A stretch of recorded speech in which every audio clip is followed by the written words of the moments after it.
ताल्लुक है, वो मुझे पिछले 2 से 3 महीने से जान से मारने की धमकियां दे रहे हैं। पहले मुझे कहता है मुझसे शादी करो, मुझसे शादी करो। मैंने उसका प्रपोजल रिजेक्ट किया है, उसके बावजूद वो मेरे पीछे पड़ा रहा है।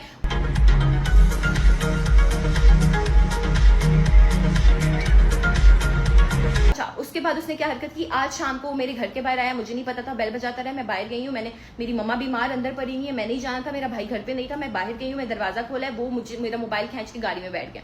पहले मुझे कहता है चलो, मैं नहीं गई, मेरा मोबाइल खींच के गाड़ी में बैठ गया, मैं बाहर गई हूँ, मैंने उससे मोबाइल खींच ली अपना, उसने मुझे जबरदस्ती गाड़ी में डाला, मेरे पास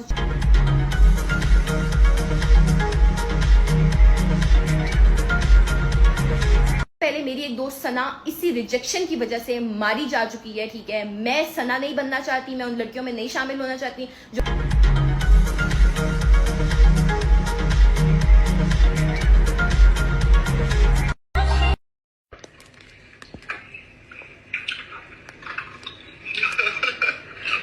इतने अच्छे दोस्त कहाँ से मिलते हैं। मेरा मूड ऑफ था and he bring roses for me and not a single rose, it's a whole garden यार। मतलब मेरी आईजी इस्लामाबाद से बस इतनी सी रिक्वेस्ट है, काइंडली इस पे सख्त एक्शन लें, क्योंकि मुझे